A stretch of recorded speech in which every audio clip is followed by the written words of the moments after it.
So hopefully it's not live yet.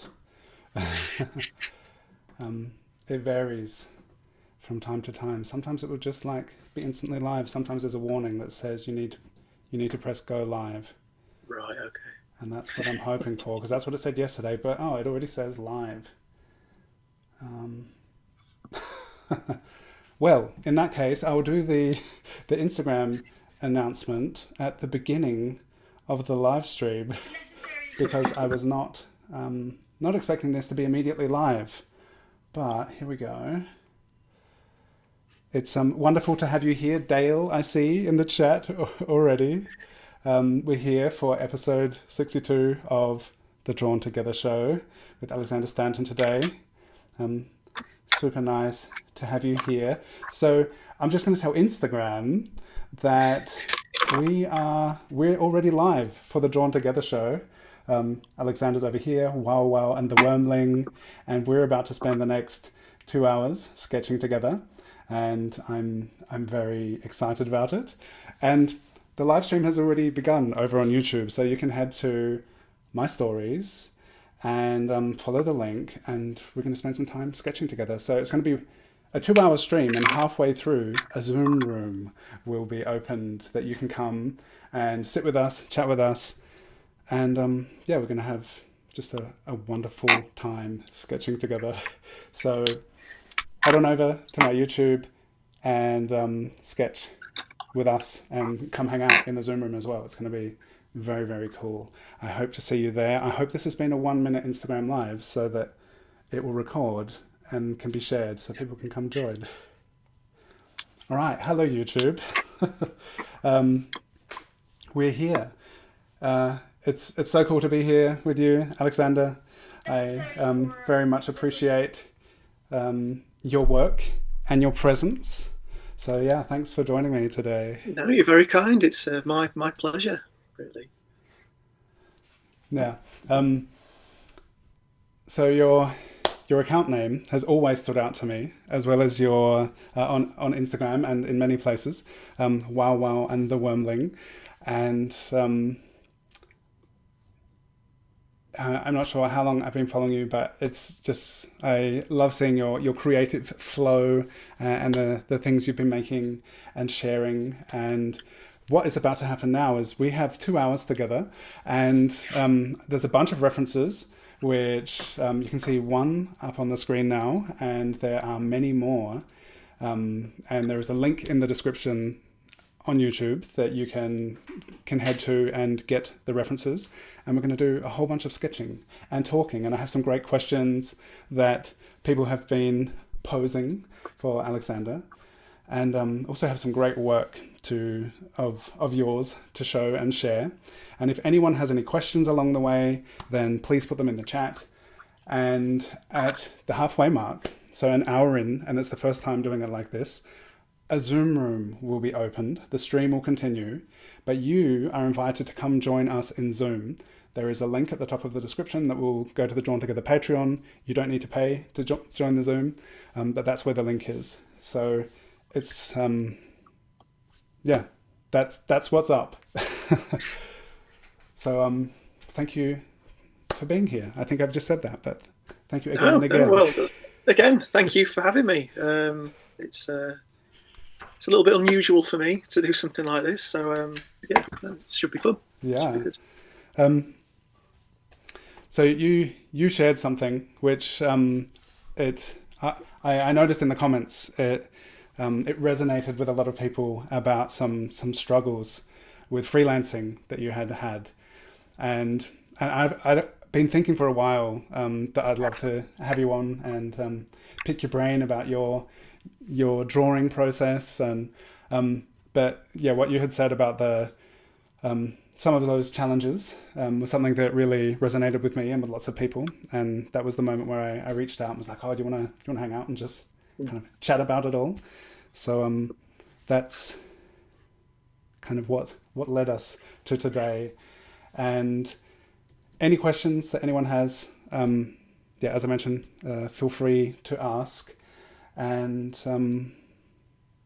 yeah, I guess that was something that I I thought that connection, like there are with all of us drawing together, and our international online art space and world, Yeah. there's so much shared experience and shared inspiration, and that was something that, yeah, I it's just started snowing outside. That's confusing. Yeah, but that all that shared experience, I thought that one of those things, and that was part of what you shared about some of those challenges recently. It's like that is something that so many share, and yeah, I thought that would kind of be an interesting place to kind of start the chat from. So let's start sketching, and then as perhaps after this first sketch, and everyone can, once you've got the references, you can draw whatever you like. You could spend 2 hours on one portrait. You could do all of them and more. But we'll sketch a bit and chat a bit, and then move into looking at some of your work. Sounds good. Cool. Sabra says the refs are so cool. Rachel's here. Kitty, Dale. Everyone who's watching live, say hello in the live chat. It's always great to know who's here. And all right. So cool. Yeah, how are you? How are you feeling in general? I am probably feeling a little bit. Well, I definitely am feeling a little bit better than I probably did when in regards to the post that you're talking about at the beginning of the month. Mm-hmm. Yeah, it's just been a funny 6 months to a year Mm-hmm. for me, in terms of work, but also in terms of just figuring out what to draw and just everything, really, I suppose. It just feels like such a strange time to be alive, I suppose. It does. But especially when in regards to art and creativity in general. Mm-hmm. But yeah, I think I feel like I'm doing better. I don't know whether it's the weather. The weather seems to have picked up a little bit. I know that's such a subtle thing, but Mm-hmm. it does make all the difference. Yeah.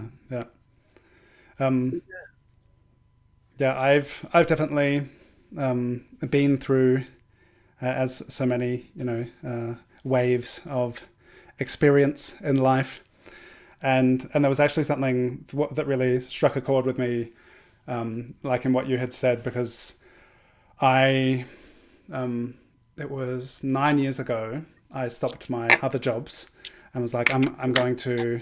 I kind of had this vision of drawing and working with art, and Mhm. and I quit my other jobs Yeah. like 9 years ago. I was like, okay, now I'm gonna just do illustration art. I'm also like a full-time parent, but Yeah. it's been such a journey, like from and very very non-linear. Yeah. Yeah. And the thing, like, it was kind of, I knew that to me, drawing and creation is kind of like the thing that makes most sense. And I feel like that's what that when I apply myself to that, it's something that it just, yeah, it just feels right to be doing it. But the question Yeah. of like, but how do I pay the rent and feed my kids and all this Yeah. stuff with it? That was Yeah. kind of like, I'm not sure, but I'm going to try anyway. Yeah. Yeah, and it's been very interesting and not always easy, and I'm thankful for the ability to do this, but it's yeah, it's a challenge. Like, it's constant learning, and but yeah, it's really really interesting. And then it's like to see that same feeling kind of articulated in someone else's words. It's like, oh yeah. No, it's so it's been about 4 years for me freelancing. Mm-hmm. Before that, I was a care worker. Mm-hmm. I used to work with people with learning disabilities. So it was very much different from from doing anything creative, but drawing and art and creativity is always something that I've done. I've always something I've enjoyed doing. It's kind of something that I've always needed, I suppose. It's Mm-hmm. not so much a desire or anything. It's just like a need. Yeah, yeah. So yeah, I sort of got to a phase where I could move home to somewhere else, and the place that I was working wasn't very well run by the end, Mm-hmm. and I was getting quite upset about that, because I was obviously very emotionally invested in that place and those people, the Yeah. families, and the other members of staff. So it was quite a hard decision, but I also didn't want to regret not doing something creative, Mm-hmm. or at least trying to do something creative. But I had no idea what to do. Yeah. I had, Instagram was doing okay in terms of. I kind of stupidly thought that, oh, if you've got a number of followers, then like the money just rolls in. Yeah. It doesn't really work like that. Yeah. So Yeah. that was a bit of a, kind of thing. But it was also kind of the case of, I just started saying that I was a freelancer, and then people would get in touch. Mm-hmm. It was kind of like you just say what you are, and it kind of happens. Yeah. Yeah. Yeah. In a funny old way. So, Yeah. but yeah, but it is funny. So even before that, I would do little commission things for people here and there. But yeah, and even like 4 years ago, I'd quite regularly have people get in touch and say that they want this and that. But recently, that's just sort of stopped. Mm-hmm. This last year, Yeah. I had a few companies that I used to work with to do storyboard work that slowed down. So I'm having to try and figure out what to do now. Mm. It's kind of like starting again. I feel like I'm back where I was 4 years ago. Yeah. Yeah. And yeah, it was the real kicker of like I've been sending all these emails and trying to put myself out there, but then the only ones I seem to get back are offers to promote AI tools and or scams or whatever, and it's just kind of it's really quite disheartening. Yeah. Yeah. But, yeah, but things are a little bit better now. Oh, that's good. Yeah. But yeah, that was definitely a bit of a low point. That sort of the beginning of March. Yeah. And I kind of feel like maybe I can be a bit too honest on social media. I think sometimes I do, and I kind of think that that's a nice thing, but I also think it's a bit of a, I don't know. I don't know whether I regret writing that or, Yeah. Yeah. It's kind of a funny thing, but I'm not too proud. Do you know what I mean? Like, Yeah. quite. Yeah. But, Yeah. It's so when I begun on the path of like, okay, I'm going to do this full time. Like I remember so often like having a portfolio, and because it was like a combination of like painting and just doing what I want and some personal projects, but then also like doing illustration, because that was kind of my idea. It was like I would like it to be applicable and of use, of service to people. And so yeah, I remember this phase, like sometimes like going in to deliver some sample work and stuff by hand, and like just that feeling of investing myself into the contact. And then when it kind of just like crickets in response, or I remember when it's like, oh, that's interesting. Would you be interested in doing this like on a tote bag?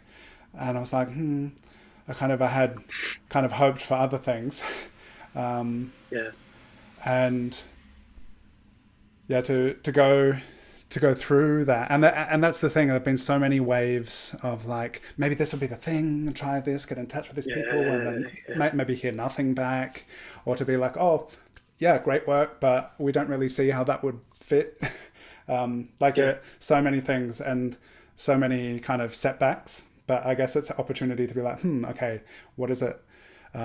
Is this the right thing? How am I communicating? And then trying to figure it out. Yeah,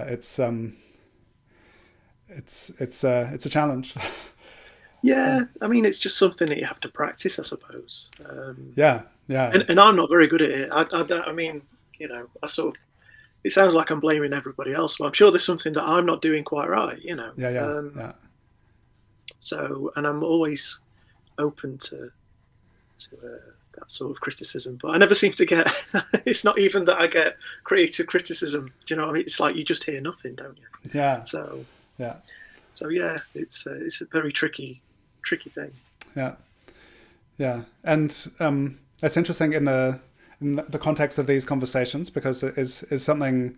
Yeah, this is episode 62, which is pretty amazing, and there've been so many people and who that I've been able to connect with and talk with in these conversations, and so many people going through similar kind of challenges. Yeah, and just being able to kind of share and see like how things are, because that's also how I feel. It's like, okay, I don't just have to get good at drawing. I've got to figure out how to do marketing Oh yeah, and yeah, how to do some kind of professional communication. And there's so many yeah, things. yeah. Yeah, so it's but so something that I think is really amazing. I just recently jumped on your Patreon, and seeing the sketchbooks you've made, um, like your creative Oh, output. the PDF Yeah, things. yeah. Yeah. So that's like one PDF per month that you've been doing. Is that That's is the idea. does it represent a Um, month's worth of work, or is it like yes, yeah. that's So incredible? it's something I've only started doing since January. Hmm. This month's might be a little bit different because I've not been as organised because I've been so busy trying to drum up work. Hmm. Things have gone a bit sporadic, and there's probably things that won't end up in there. But I'm still going to try and release one every month, Yeah. with the hope that it's everything. Yeah. But I think this month it might not be everything Yeah. because I'm out of sorts. But no, it was again kind of like a reaction to the whole AI thing. I suppose it was like, well, I'm just going to share everything. I don't care if it's good. I don't care if it's bad. It's not for me to say. Hmm. Um, I'm just going to sort of like do my best to promote the process of creating Hmm. um, in my own little way, So it's kind of that, I suppose, and to share some writing in there, and to share some like just everything that I do, even if it's a bit embarrassing. Yeah. It's a kind of like a. It was I mean, but I suppose I've always kind of liked that as well, so it's not too scary. Yeah. Because But yeah, no, yeah, I was just thinking like the crossover from like these. There's the reality of like trying to pay the bills and figure out, yeah, okay, how do I do that? But I've just been so amazed at the the quality and quantity of your creative output, like oh, well, thank you. amongst these things. I've really Well, it like doesn't always feel that good to me, but thank you. oh, you're very welcome. Like in preparation of this, I've spent I don't know how much time I've spent looking at your work, but it's really been a journey. And you even have these musical accompaniments that you share, like with the idea Yeah, of listening to yeah, this music in kind of the soundtrack to the drawings, which I think is such a cool yeah. idea. Well, it's so music was so for me. I've always drawn. Like my first memories are of drawing dinosaurs and things like that. But then when I was a teenager, my dad bought a bass. I remember, and we always had a guitar in the house as well. So I used to fanny about with that, and then I got a little bit obsessed with recording. I got like a little 4-track cassette recorder, and I used to make things on that. And for the longest time, like recording music was the thing that I really liked, and drawing was just kind of something I did on the side. I might do it once a week. I might get a bit more obsessed with it and do it like for a couple of weeks. Then Instagram came about, and people convinced me to join that, because I was always a little bit hesitant about. I've always been like a very late adapter to things, I suppose. But I was quite early with Instagram, and then it was kind of like having something to post. So then that made me draw a little bit more, and then it became kind of like a chicken and egg kind of thing. It's like, well, I might have a musical idea and turn that into something, and then I might want some artwork for that, or vice versa. It was just something to keep the juices flowing, or whatever, you know. But then I damaged my ears about 6, 7 years ago. Okay. Just from doing it too much. I was just recording too much. I got really obsessed. Was that it's sort of like a pat. Was that like it was just from headphones? Too loud, or how does that? I think happen? so. Okay. So I think I must have had a few days off in a row, and that's all I wanted to do. And your ears dull after a little while, so I kept wanting to like push the volume up a bit. And I think I maybe had like a couple of days doing that straight, just recording or trying to mix things or whatever. And then I just had this really piercing, like tinnitus kind of thing. And it lasted a good couple of days. And I was thinking, well, what else can I do that I really like to do that I could, if I put this much passion into it, this much effort, but it's not going to damage me in any way. Yeah. because, you know, also playing guitar, it's like, it's not good for my back. Not that drawing's very good for my back either, but it was kind of like, I need to change what I'm doing, because so that was my approach to then draw as much as I do, and to take the approach that I had for learning guitar and music production, and then apply it to drawing, like, because I'd never done the fundamentals. I'd never done, not that I really know them now, but, you know, I hadn't practiced, basically. I used to just doodle. And I still do doodle, you know. But yeah. Sorry, I'm not sure how we got onto that. The musical, the soundtrack to the drawing. Of course, yeah. So that long story short, I suppose. I'm always coming up with ideas for little bits of musical ideas, but I don't really plan on doing full productions anytime soon. So they're just a way to share the ideas that I might have, so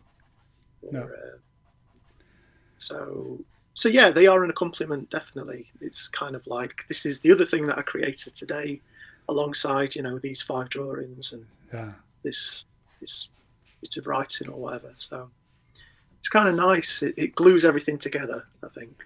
Yeah, that's really cool. I've like had a music before I really realized, okay, I'm going to focus on art. I was making more music, and then it was kind of like, it was like put on the back burner, and so it's really like inspiring and cool to see that you're doing both and how it flows in between, and yeah, that's something which I really appreciate your sharing, and also through those PDF sketchbooks, to be like, okay, there's like, it really feels like a journey looking through, and you say like, oh, you've been trying to figure out watercolor, and then there's all this like seeing you go through that, and how that's like developing, and like your pages of studies of hands and self-portraits, and just see like there are so many things that you're drawing, and obviously that your attention and interest is captivated by, and it's really like, so everyone should go check out these sketchbooks. I highly recommend them. I think there's a link in the description as well. There's the Gumroad link. Yes. Yeah, and you can get them there, and because it's just fascinating seeing that. It's a very different way of seeing and appreciating your art than when it occasionally pops up on Instagram. To really see that process. Yeah, I mean, I've never liked, not that this is any like criticism on anybody else, but I've always preferred like rougher things. Mm-hmm. I've never, because every now and again I'll do something digitally, or I'll try and do something finished. It feels very precise.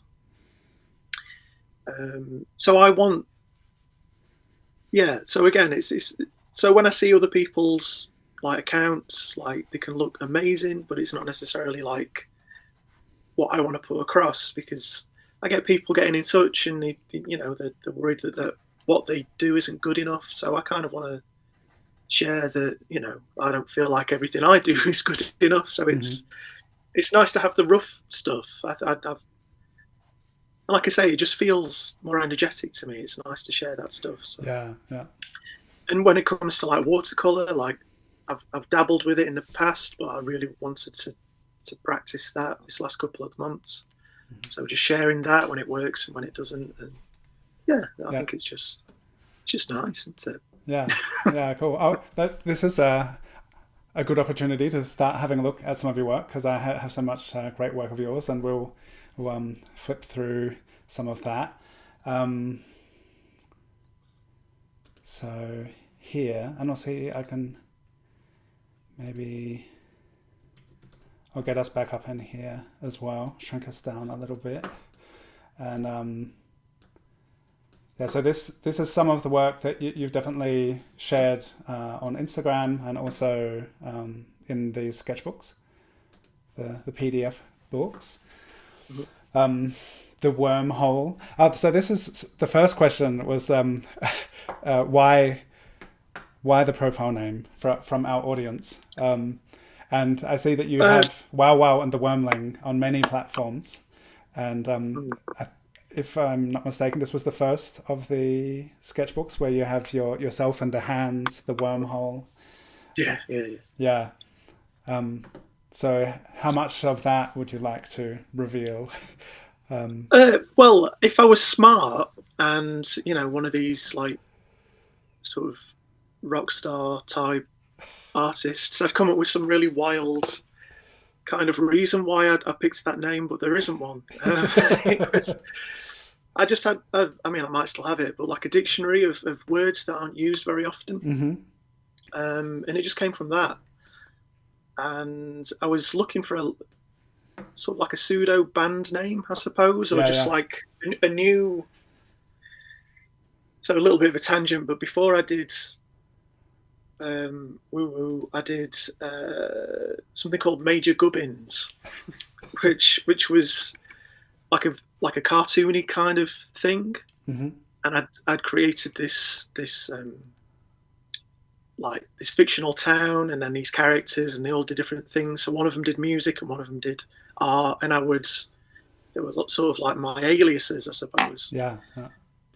And it drove me a bit mad. So I thought, well, I'm going to do something else, and it might just be about creativity. So I wanted a new name Mm-hmm. and a new approach. So that's why I looked to those books. It was just kind of like so. For me, a wormling apparently is a small worm, Mm-hmm. which I can kind of like relate to in some ways. We all feel a bit small every now and again. Yeah. So. Yeah. And then a woo woo, so it's woo woo for me, but it can be wow wow, I think, is a type of gibbon, apparently. Oh, okay, cool. I'm not sure where he's from, but yeah. So yeah, it's like the monkey and the worm. I don't know. It sounded kind of fun. Yeah. And again, it sounded a bit like a band name, a bit like something else. It sounded quite creative. And then with like, not that I sort of see myself as a very spiritual led kind of person, but the whole like, I think it's woo woo, isn't it? It's sort of like close to that. So, but then with the like drawing, from imagination and from the subconscious and stuff, I suppose it feeds into that a little bit. So I don't know. It's just kind of like, it's a name that stuck that I kind of should drop because if I just used my own name, that would probably make more sense. But it's kind of stuck with me now a little bit. So yeah, and I love it. And I didn't realize your name was Alexander until a couple of weeks ago when I got in touch with you.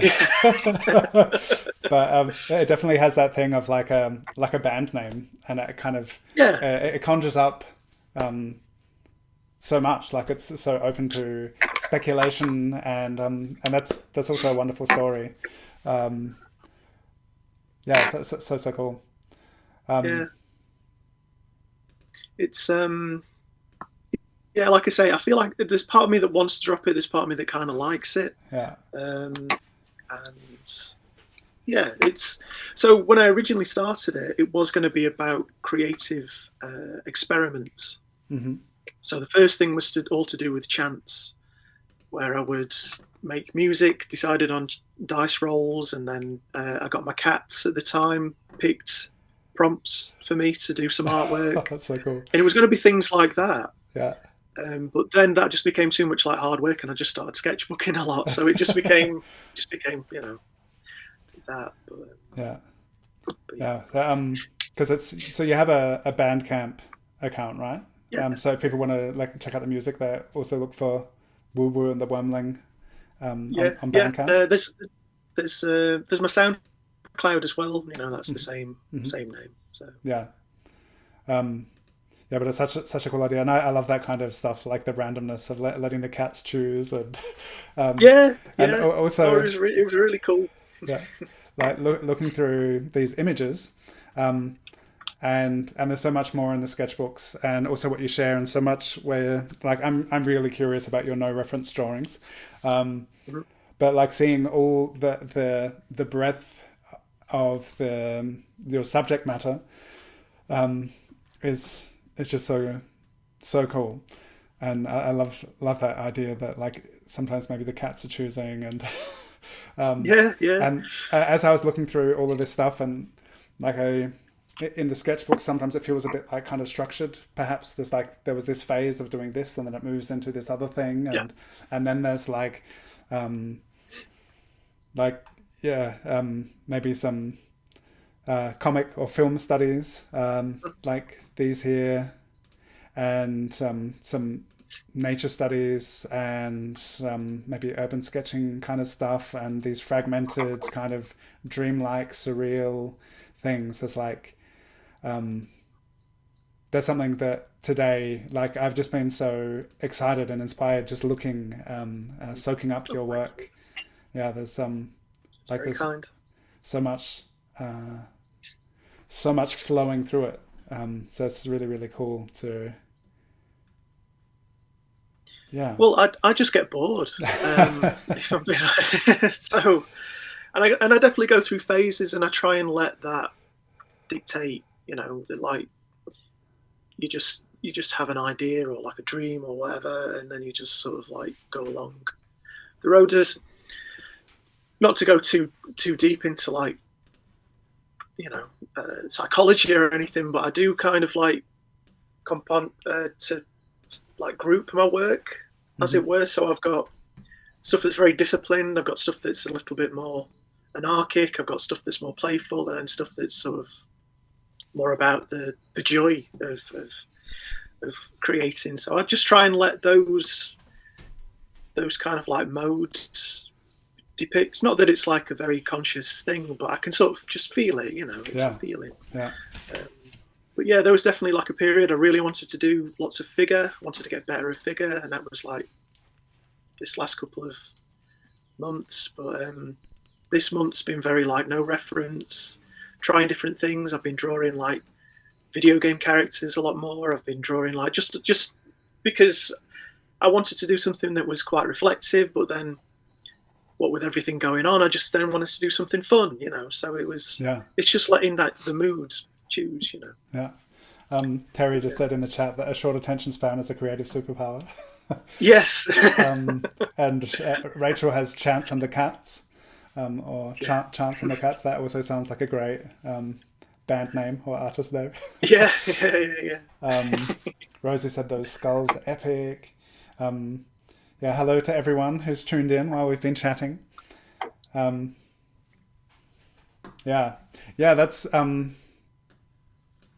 yeah, really interesting. Just think of being able to sometimes just like uh, absorb yourself in the things that kind of bring joy. It's a very Yeah. like with it's there's so much going on, this year, until a couple of weeks ago, I was doing a daily 10-minute portrait live stream. Yeah. And we've been focusing on people who are, because I'm very much focused on portraits.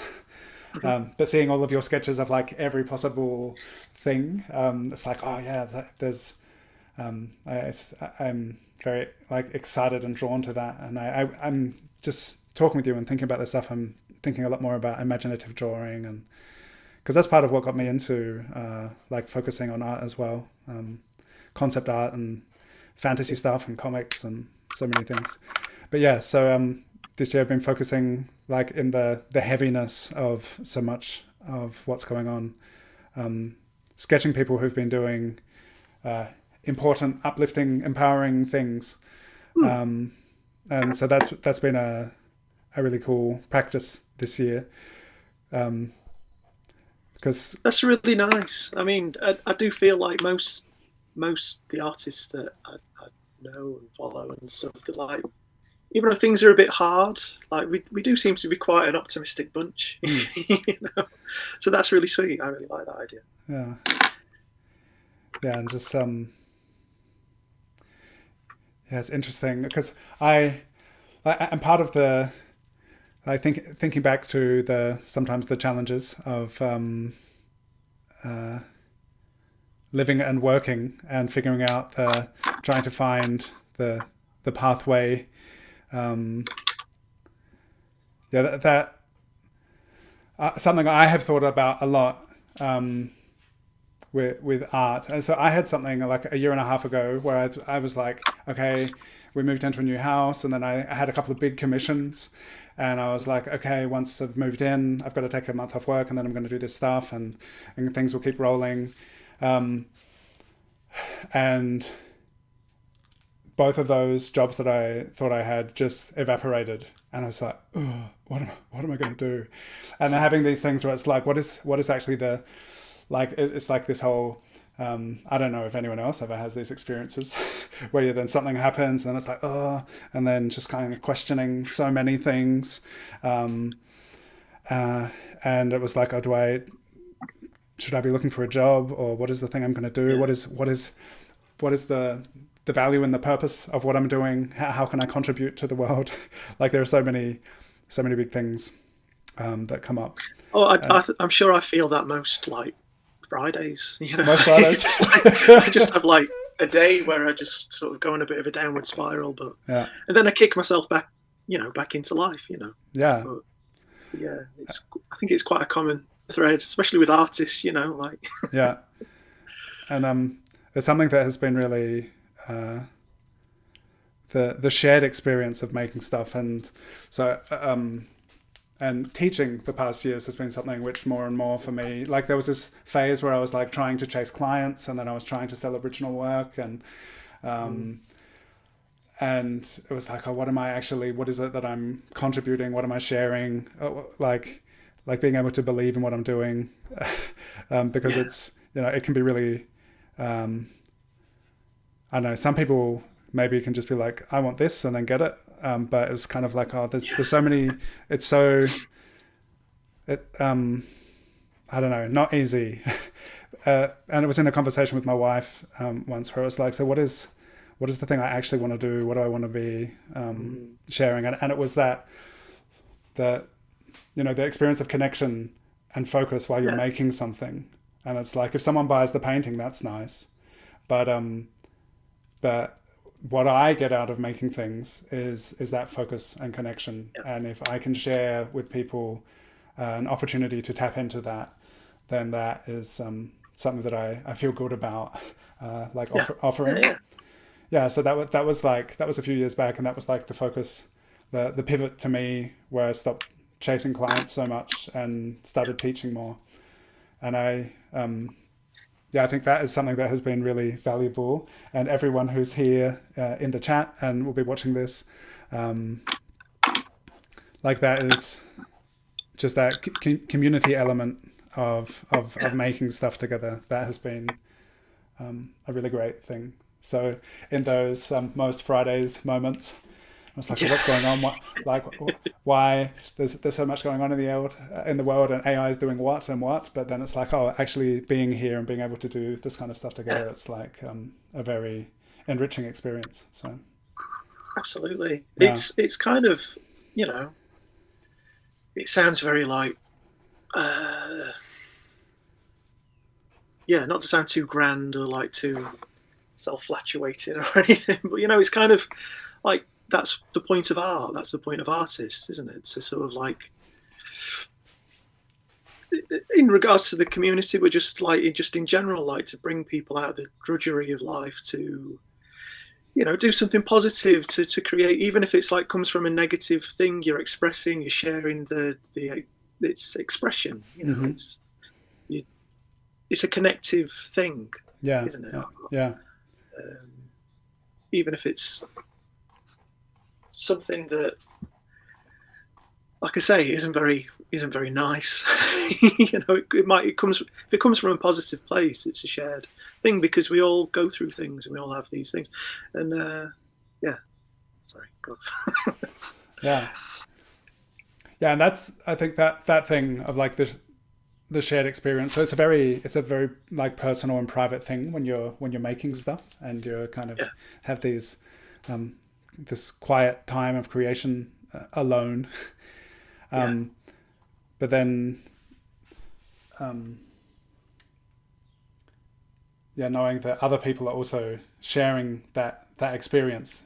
And whether it's like in yeah, a live shared context like this and people join together, or just knowing that all these people who are putting out sharing this amazing stuff that we see on Instagram, or maybe we don't see it because so many people are just doing amazing stuff and they're not sharing it. well, But it's yeah, yeah, it's that intimate private process that to know that there is a lot of people finding their kind of focus through that kind of practice. It's very cool. yeah, yeah.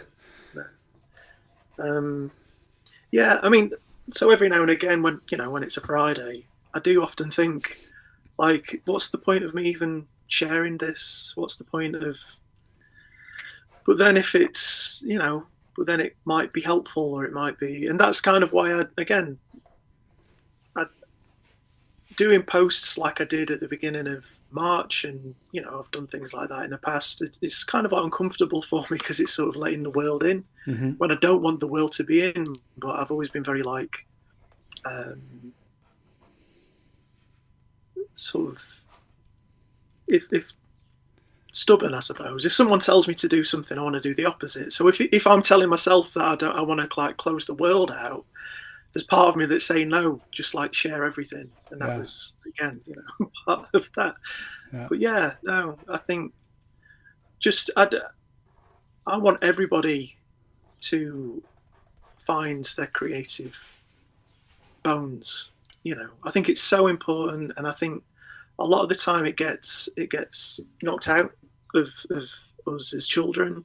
You know, um, especially like here in the UK. I don't know what it's like anywhere else, but I know when I was at school, it wasn't. It was all about being academic. It was all, you know. Even my art teachers didn't like me. Like no. I was surrounded by teachers that only really cared about grades, Mm-hmm. and they didn't give me like the life skills, because for me, like, creativity is a life skill. It's something that it charges your batteries, and it gives you perspective, and it's so important. And I just want that for everybody. Yeah, So that's kind of my reason for sharing, even though it's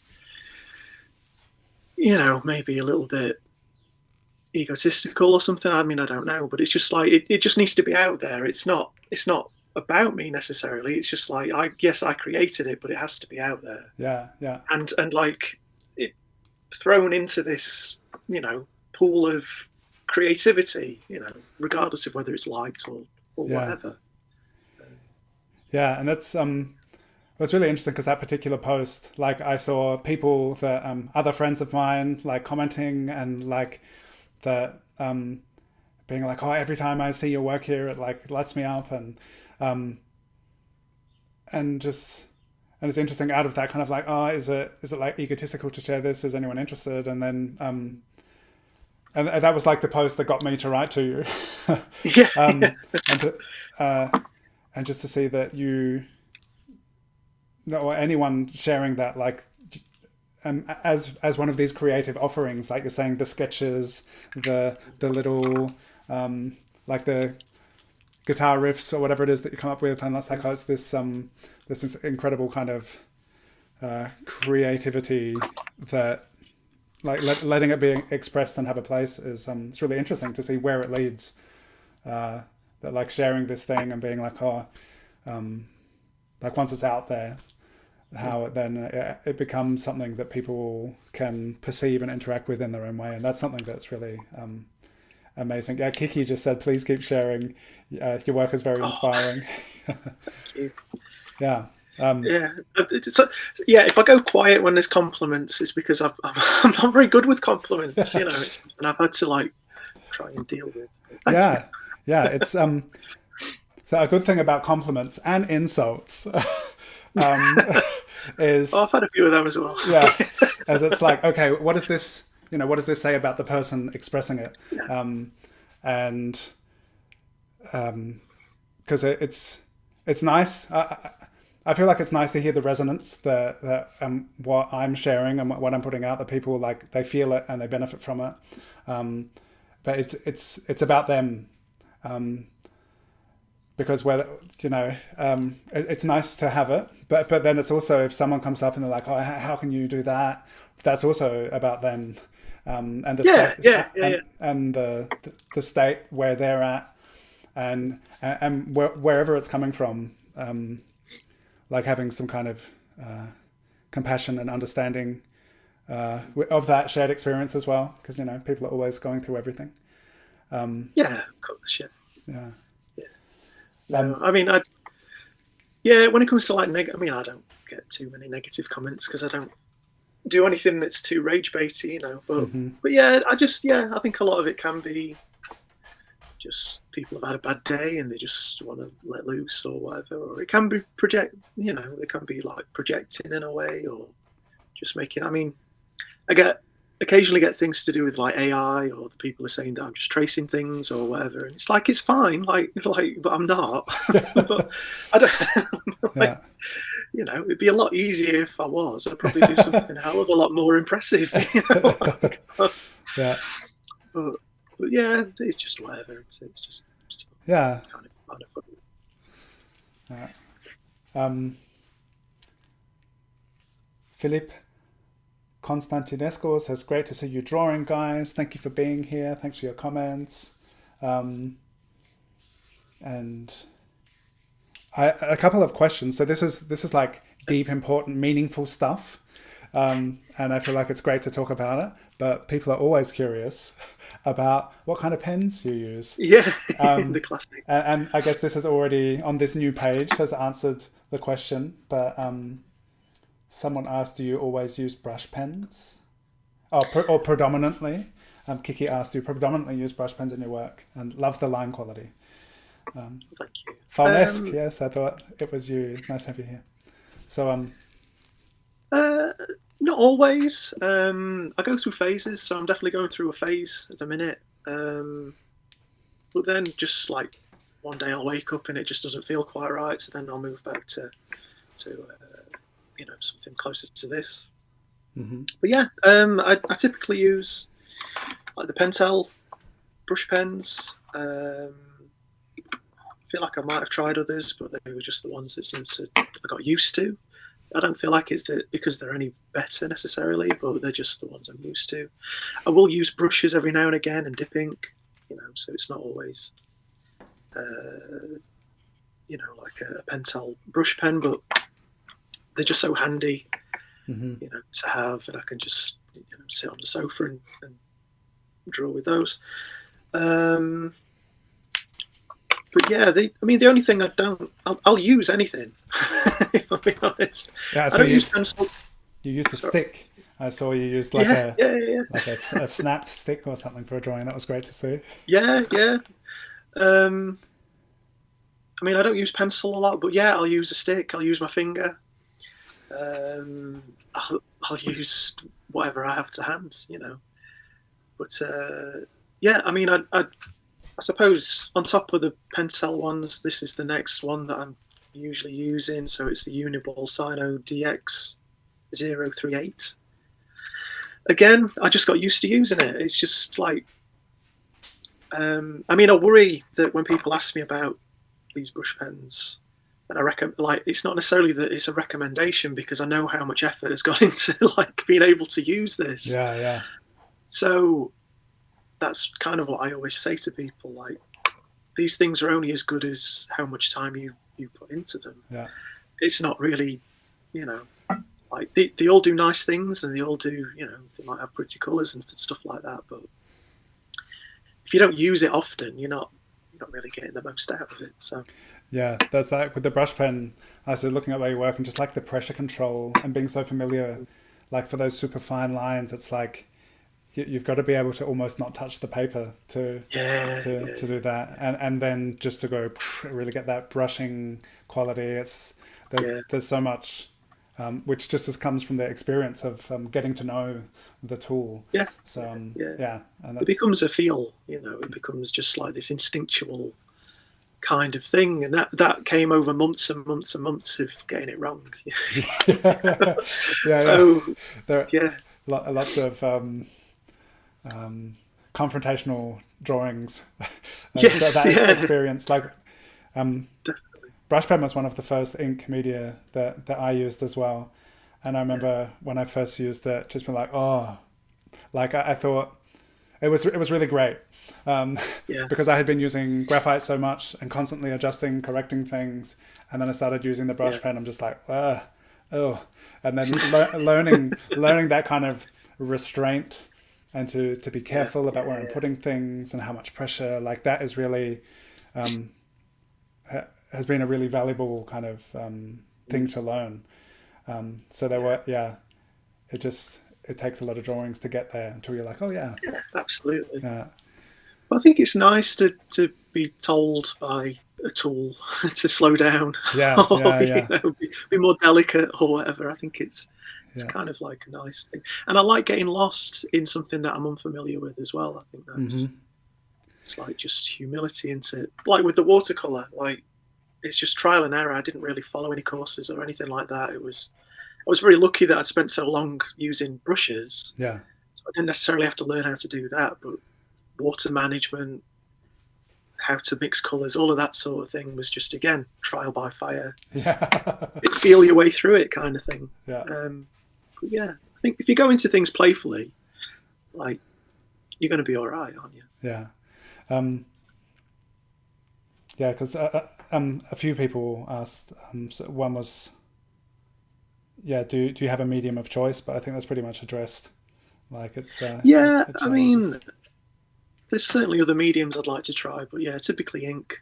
Mhm. Uh, Do you have paper preferences? this is the cheapest printer paper that I could find, Excellent. because I draw so much. I Hmm. just get through it so quick.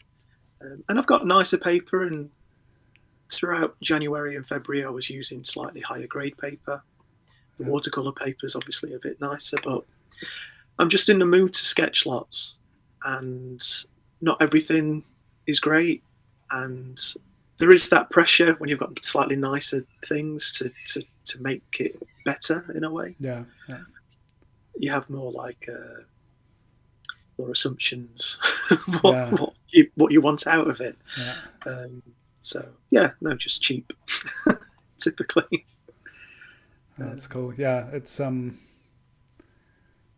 not helpful to have really nice paper when you're then afraid to draw and paint on it. Yeah. Well, if you just wanted to explore, it becomes, especially at the minute, because money's been a bit tight, Yeah. so it's Yeah. Yeah. like, I don't really want to waste this, Yeah. maybe when I've got an idea or I'm in a different place, but, Hmm. but yeah. Do you have with your watercolor stuff? Do you have there a nice affordable paper solution? Because that's often Uh, I feel that as well. Like when I really want to experiment with watercolor paper, it's like it's um, like printer paper is great, just being able to yeah, go yeah, go through a stack of paper. But if you yeah, it that paper really makes a difference, like how it carries, how it holds the wet media. So do you have you found Uh, something good there? I found something okay. I've heard like the 100% cotton stuff is the best. I've not tried that, but apparently that does most of the work for you. So Yeah. people say, which I'm all for. But no, it's usually they. Is it? Oh God, what do they call it now? Day De La Rowley, yeah, whatever they're called. Yeah. It's just smooth. It's not super expensive, but not super cheap. And they do like a jumbo sketchpad Okay. sort of thing. It's Yeah. like 50 pages. So at the beginning of that, I'm not having to worry too much about wasting things. And I will use the opposite side, or I'll use it for something else. So Yeah. because I also sometimes draw with paper as well. I'll draw with cardboard and paper. Ah, I like okay. dip it in ink and do things like that. So I try and use everything. Yeah. Cool. It go to plan. Yeah, and I was thinking you must have stacks and stacks of drawings, right? I keep thinking about having a bonfire, honestly, because there's obviously I keep everything that I like. Yeah. I mean, it's I sort of like jokes with a couple of friends that like dead artists eat well, don't they? And I think a lot of the time, like that's also down to the fact that there's not as much stuff. Like it's a finite amount of things that like there's only so much. So if I somehow limit how much I've got, maybe it'll be worth more. Yeah. I don't think that's how it works, but that was sort of my thinking. But also for space, I'm running out of space. I've got so many old sketchbooks from the past 7 years, then things from before then. So yeah, I am genuinely thinking about having some sort of fire at some point. But yeah. I also wondered about maybe having a like a save my work from the fire, or save my work from the garbage sale. Like if anyone wants to have this stuff, then that could be interesting. Could incentivize people to buy it as well. Well, that's kind of what that's funny you say that. That's definitely what I was, but I kind of didn't know how to word that because it also sounds like a little bit desperate. Do you know what I mean? It's like, oh, look at me, I'm going to burn it all if you don't like it. Do you know what I mean? Like, so, it's like it's a funny thing. Like it would be great to sell work, just because of the having to figure out ways. It's just something I have not felt super comfortable with and not had a lot of success with so far.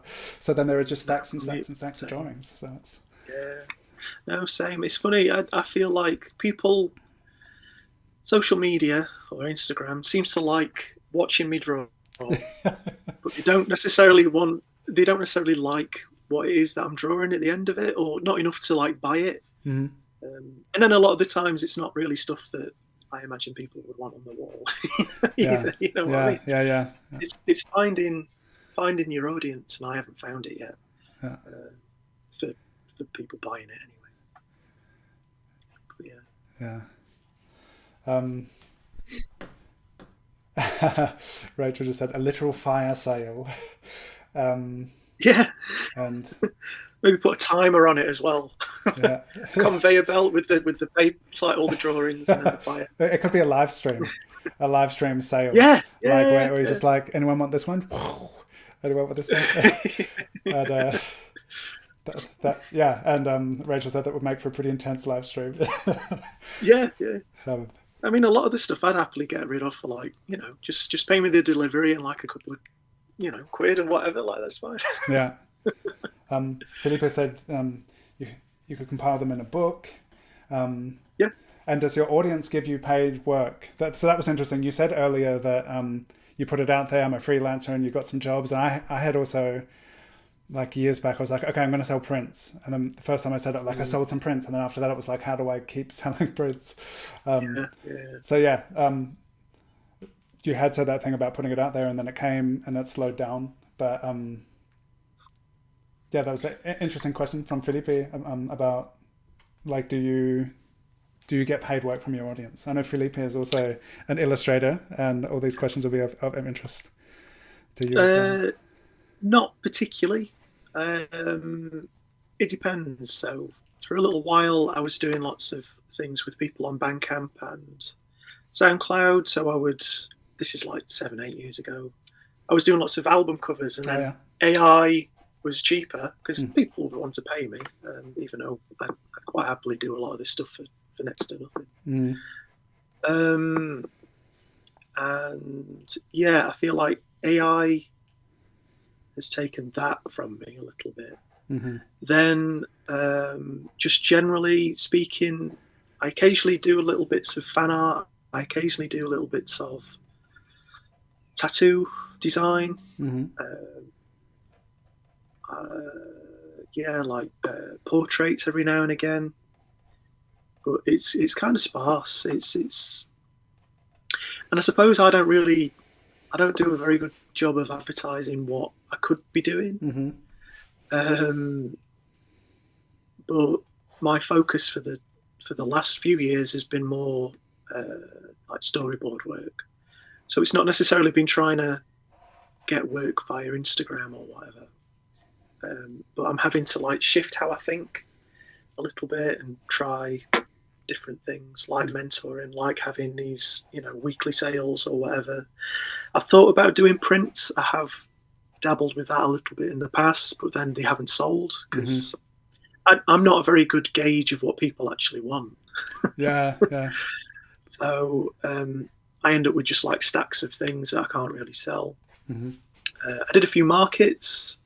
I did some pet portraits at something as well, like on the spot. But again, that doesn't really come from online. Like a lot of the work that I get is just seems to come from like random places. Yeah. Felipe and I have talked about, Felipe's in Belgium and I'm in Germany, and we've both done live event sketching, which I thought you would also be like amazing at. Just how comfortable you are with the media and how fast you are. And I guess that would also, it's very different. Like the longest I've had was like 8 days of like non-stop portrait sketching. And but it was like invigorating for me. And so you've got to like be comfortable in the situation, I guess. But that is something talk me about. Yeah, so yeah, the pet portraits was a little bit like that. I just got invited along to this. Again, it was like a dog fair thing. But yeah, no, I'd quite like to do live events. It's something I've approached a couple of people with, but again, just not heard it because I'm sort of like a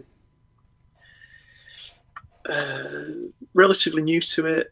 I don't really know what I'm doing in terms of like how to approach. Yeah, well, I keep trying. I keep poking the bear. Yeah, but that's also my thing as well. And I've had like so many different things. I've done some murals and done some live events, and that's kind of like what to focus on because it's all fun. But I think that's part of the missing part of the equation is how to find and then contact the people who it's going to be of interest to, who have a budget for it, and so that's kind of the missing part of the equation. Yeah, definitely. And figuring that out because it's really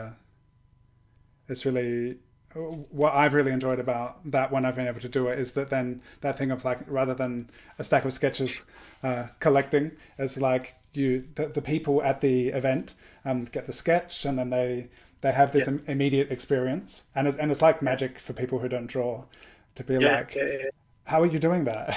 And then and then to be able to give those people this thing that then they take with them. And that's also nice because those people don't buy it, so you don't have to sell to them. It's like right, okay, because it's the organizer of the event who's paying the artist. So the value they have from it is the people at the event. They have a great time. They get a gift, and so that like once that the event organizer is the client, and once that's been figured out, you get to share so much, and that part of the interaction and just the like doing it and then giving it away to the people, that's something that was really nice about that. Also with murals was nice as well, because it's like a public piece of public art, and so there's someone who's the client, but it's everyone who comes past. They're also, it's like it's for them as well, which is yeah. Oh, that's lovely. No, I mean, I'd be open to do murals, to be honest. I'd be open to do anything. Yeah. Like, I'm not really that fussy. Yeah. But no, live events sound great, and that sounds really nice, because what I was doing was paid for person. And it was, I think, because I hadn't done it before, I was adding too much detail. I brought like a whole collection of pens, and I was like, oh, I'll put a bit of white on that and all of this sort of thing. And then before I knew it, I had like a stack of people, like this queue of people waiting. For things that I'd like, you know, it said, oh yeah, come back in 10 minutes and it'll be ready, and it wasn't, and then it just piled up. Yeah. So it was hectic. It was kind of horrible, but kind of fun at the same time. Yeah. One of my mentorees at the moment had an event 2 weekends ago, and just spent the last 3 months like trying to get her portraits down to 10 minutes. And because that's also like, I remember that as well, being like, okay, I'm going to be at this event, how many people are going to be there, how long does it take me to even draw, like what's possible, and that thing of like economizing and being like, okay, I don't have much time, I'm gonna like put a 5-minute timer on and just see what I can even do. Like that is also it's a very dynamic process to be like, oh, what's even possible. But it's very non-AI, which I think is also something which is very cool to be able to put that into the world and for people to witness and see that. Oh yeah, definitely. Yeah. Con says it looks like Aphex Twin. I get that a lot. I can't see it. Long hair and the beard. That's all it is. And so Felipe said, okay, so basically Instagram's just motivation to post and improve your technique? Sort of, yeah. I mean, so I did disappear for a little while. I had a couple of months away, just trying to figure out what to do next. Because I kind of, I feel like it's a nice thing to do, and I like meeting people on there, and it's always nice to help if people get in touch. But it was becoming, because it's not even that I worry about the numbers. I don't look at the likes and stuff as much as I used to. It just doesn't interest me anymore. So it was kind of like, why am I doing this? But yeah, for the last couple of months, it's been kind of like a rolling portfolio, I suppose. And yeah, again, I think it's just nice to share. Because I'm a little bit isolated here. I don't have many creative friends, I suppose. I mean, I do, that's not true, but my older friends, you know, they do other things, let's say, and you can meet like-minded people.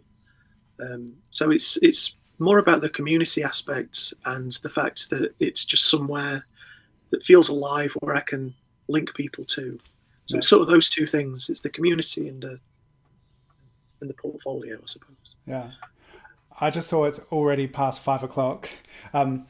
Oh, wow. If you want to come join us in Zoom now, there is a link to the Drawn Together Patreon in the description, and you can go there and you can support the show if you want and become a Drawn Together VIP, but you don't have to pay to get the link to Zoom.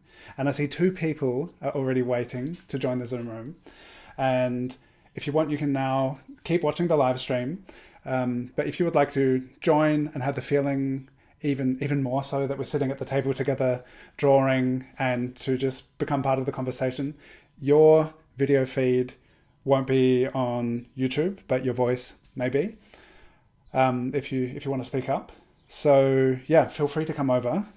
And I imagine while this happens, that Alexander's video feed is going to jumble around because I've plugged him in from Zoom into this live stream, and as people join, maybe I'll spotlight you first, because otherwise it's going to jump around.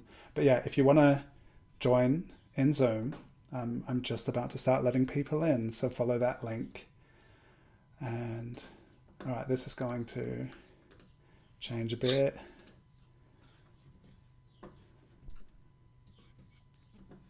All right, so I've just got to adjust these.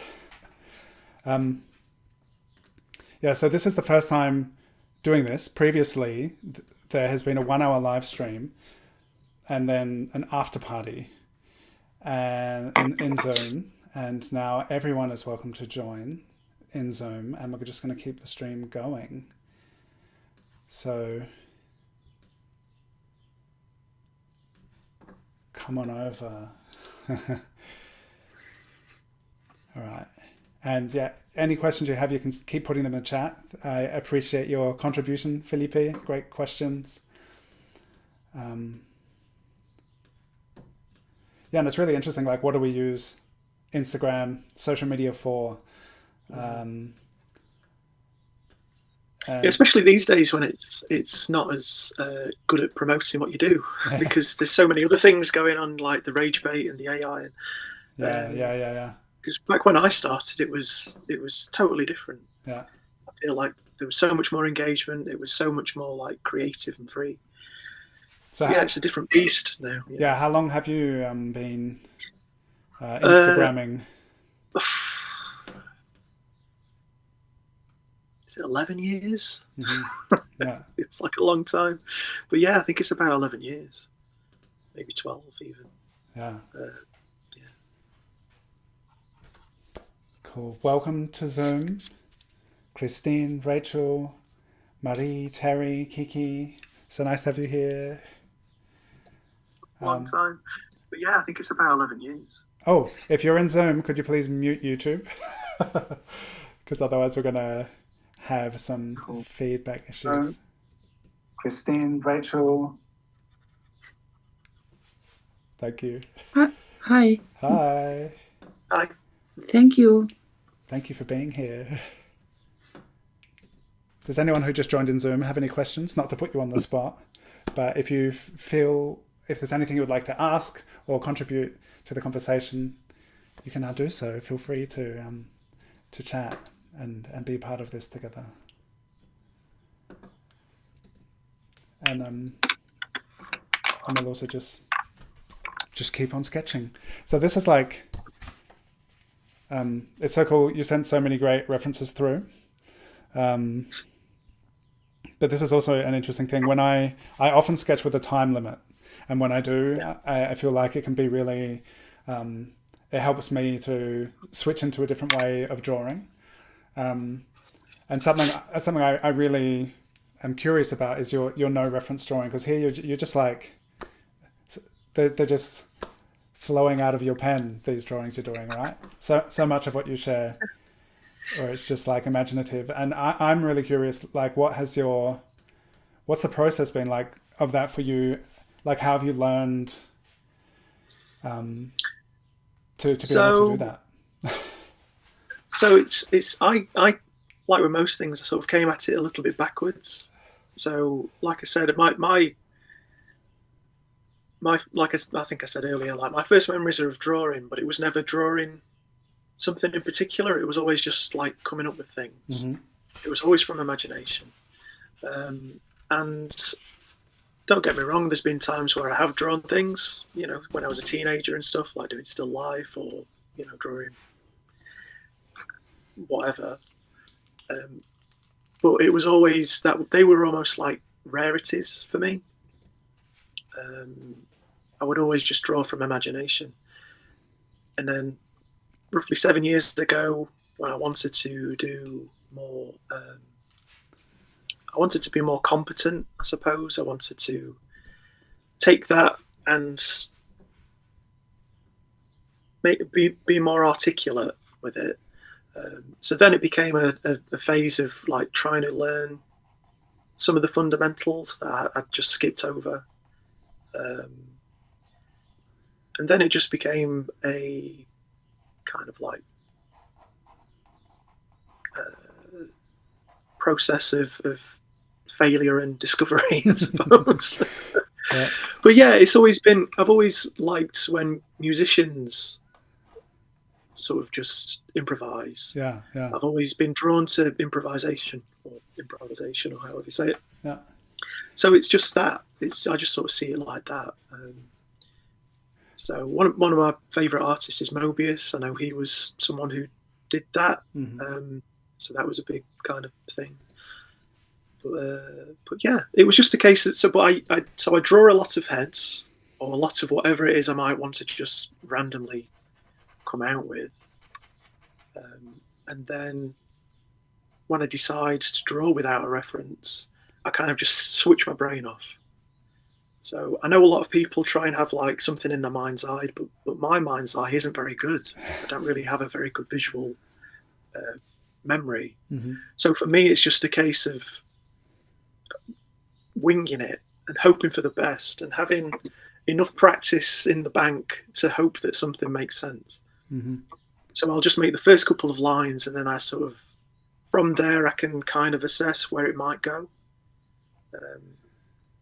But it's always the best when I'm totally switched off, and it moves away from just doing heads and people, because that's sort of like my safety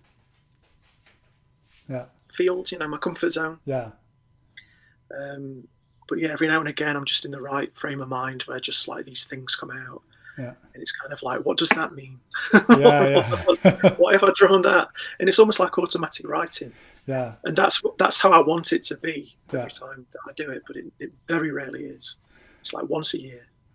Okay. So all this training that I do is it's either to for a long time I wanted to make comics and still want to do comics.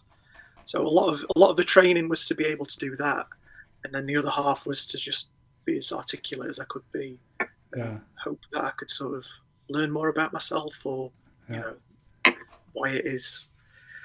Yeah, it's pretty amazing. I'm such an idiot, No, it's there's something like as I was looking through your sketchbooks, and I was just thinking there's something which I find very dreamlike of seeing, like it's this, and then it's just like a lot of like hands, and then this page you had where it's just like eyes, but then all set in just like a little mask and all these different orientations, and how it's just like there's something very surreal about looking at the work, and and that kind of that stream of consciousness, just whatever.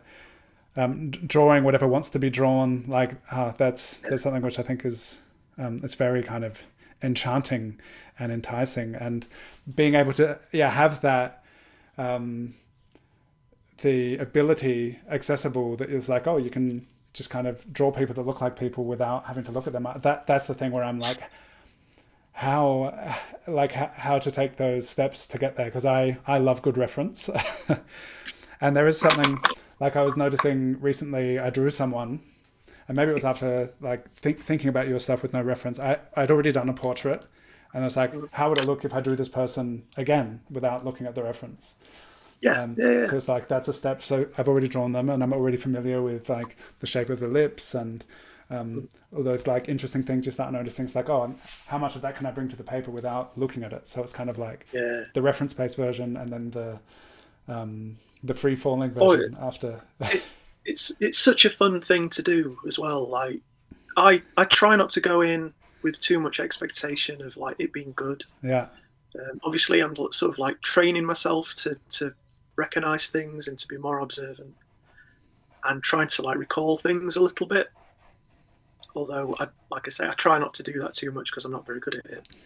But yeah, the idea of looking at someone and then trying to figure out what they might look like from a different angle, or like a pose, or an object, or whatever it is. That's something that I did an awful lot of. Just doing lots of gestures, just doing lots of quick sketching. Yeah. just doing it. I suppose it's not. But like I said, I had that history of being a kid that did it a lot, so it never felt like it's like drawing from an observation, drawing from reference is harder for me, in Oh, a lot wow. of ways, Okay. because the imaginative stuff is just playful. It's just play. It's Yeah. not. Yeah. But if I see something and I want to try and recreate it, there's a level of pressure there. Yeah. That Interesting. doesn't feel like that doesn't feel like guide rails. That feels like expectation. Yeah, because it's I think I used to do a lot more imaginative drawing, and I used to have a very vivid dream life. And I think maybe I still do, but now I have to like jump out of bed and tend to my children, so the dreams just kind of Yeah. they evaporate. Although I did remember one recently, I was just in the morning, I was just like, whoa. But I had a phase where I would write down my dreams, and like it was like I was in these amazing, weird, kind of cinematic dreams, and I remember sometimes sketching stuff that I had seen in my dreams, but I didn't like Yeah. have the technical ability to really be able to do a lot. But still, there's something like if I look through my old sketchbooks and I'm like, oh yeah, that dream, and it really brings back this. Yeah, that's great. Yeah, and so that's something where I feel like I used to do a lot more of this imaginative sketching, and Well, it's yeah. I mean, that's perfect. That's just expression. yeah, That's the yeah, whole point of doing it. yeah, It's and having something like like that to look back on is such like a wonderful thing. yeah. Uh, Then I feel I mean, like it's some. Sorry, go on. no, Go on. I want to hear what you have to say. Oh, okay. Well, it's funny. I sort of started doing something slightly different. I don't remember dreams very well, but every now and again, when I do try and like draw it down now. Hmm. I had this really weird dream where it was a zoo filled with animals from other people's dreams. So they were all like a bit weird. And it was this sheep that looked a bit like, let's see if I can kind of remember it. But it kind of like had a human head, but also like a sheep head, a bit like a cat. So it was a bit like that with this sheep body, let's say. Just do it really quick. But yeah, and then I started floating away from it, and it was really strange. So I did that, and then I also had a dream that still kind of like affects me now. I dreamt that I had a twin sister, and yeah, I spent a good couple of days just like trying to pin that down because it wasn't like an identical twin or anything in that. But that was really strange. Like it still moves me now. Mm. I mean, I've got a sister and I love her dearly. You know what I mean? It's not that, I'm not without siblings, but yeah, no, that was such like a weird thing. But yeah, no, dreams are great. I wish I remembered them. Yeah. That's there's something very very interesting and about like what's happening, and it feels like the automatic drawing you're talking about, just starting sketching and then things start to flow and then suddenly it's like that thing and that comes out of that, and it's that it feels somehow related to like the dream experience. Yeah, I think that's kind of why I like it, because it's tapping into, and I will look at things and try and figure out what's like, why am I doing that? What's that about? Yeah. I tend to draw these quite like austere looking guys. Mm-hmm. I used to sort of fear men a little bit. Okay. We won't go too deep into that, but yeah, it's like everything's fine. But yeah, I used to gravitate more towards like, I was brought up mostly by women, so yeah, it was kind of like that. I feel like that's why I draw the people that I do. They're all kind of like the people I want to be, or the people I fear, or it's like a really weird kind of thing. Yeah, interesting. I'm still trying to figure out. Like, I mean, I might just be talking nonsense, but you kind of you do something long enough, you question it, don't you? So. Yeah. So yeah, Felipe. So someone just asked about the Zoom link. It's on the Patreon page, Rosie, and anyone else who's looking for it. And if you do come into Zoom, so there's a link in the description. You follow that to Patreon, and that will give you the Zoom link. And I put that because I've had gate crashes in Zoom before when I've just put the link straight into the description, and it was not necessary. So that's why there's an extra step. But the link is there for anyone who wants to come into Zoom. And if you could mute YouTube when you join Zoom, that would be great. And yeah, Felipe had just said, so you don't visualize the pose in your head before. So, and you just addressed that already. But yeah, it's really, really interesting because that's for anyone who's used to, because I think that was the thing for me. I started learning.